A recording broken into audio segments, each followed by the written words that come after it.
Thank you for joining our Fridays for Florida virtual discussion on the housing crisis. You know it, and I know it. The rent is too damn high. Many Floridians are feeling the pressure of keeping a roof over their heads. It has become a national crisis. There are many parts of Florida that rank as some of the most unaffordable places to live, with a combination of low incomes and high housing costs. Housing and the inability of many Americans to afford safe and stable housing is a major social factor in the state of Florida and across this nation. I know that there are Floridians without permanent housing. Many of them are staying in rundown, extended stay motels, which are an unsustainable reality for many residents.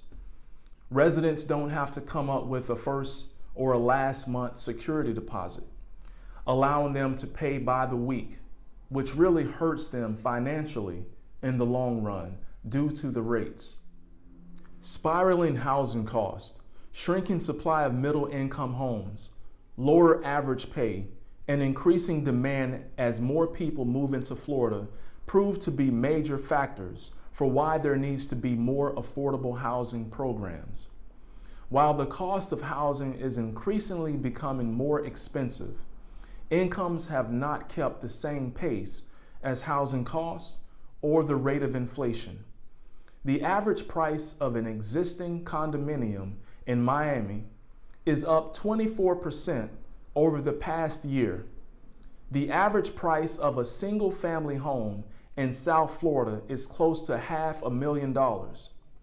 Affordable housing has been a challenge in many parts of Florida for years. Over the past decade, South Florida's population has grown by about 10%. Osceola County in Central Florida has grown by nearly 40%, making it the fastest growing county in the state of Florida.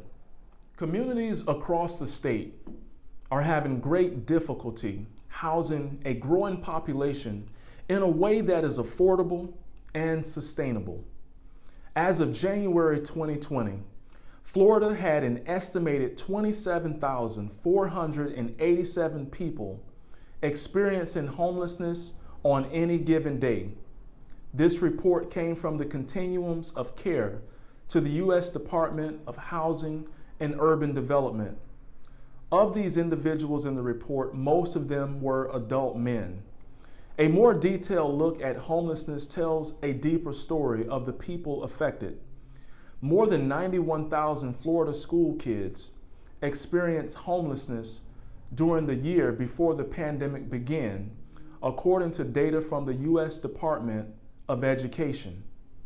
Of those children, 11,000 spent their nights in what have become shelters and motels. This is more than any other state except California, which has a much larger population than Florida. Florida's population, however, is steadily rising.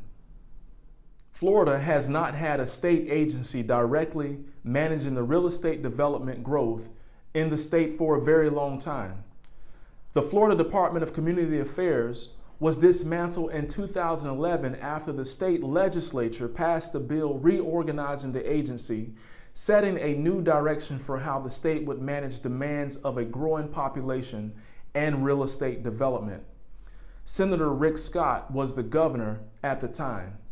This reorganization turned out to be a disaster for low-income residents. It managed to undo many of the rules that had been in place since 1985. Easing restrictions on developers and builders have not addressed the housing problem. The problem is still looming. As senator, I would push for programs and initiatives that relieve financial stress by advocating for economic legislation, like a universal basic income, which would put money into the bank accounts of every American every month.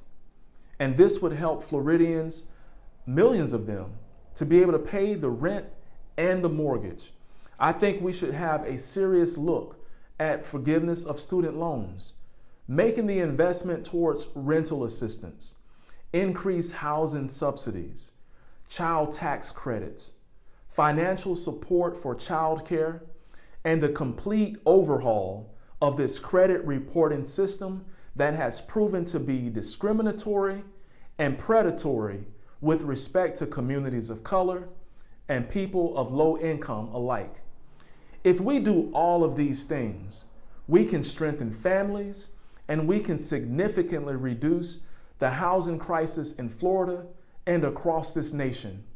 All we need is a leader that cares enough to advocate for actions on this issue. I'm Ellison, running for the United States Senate to be your voice in the United States Congress.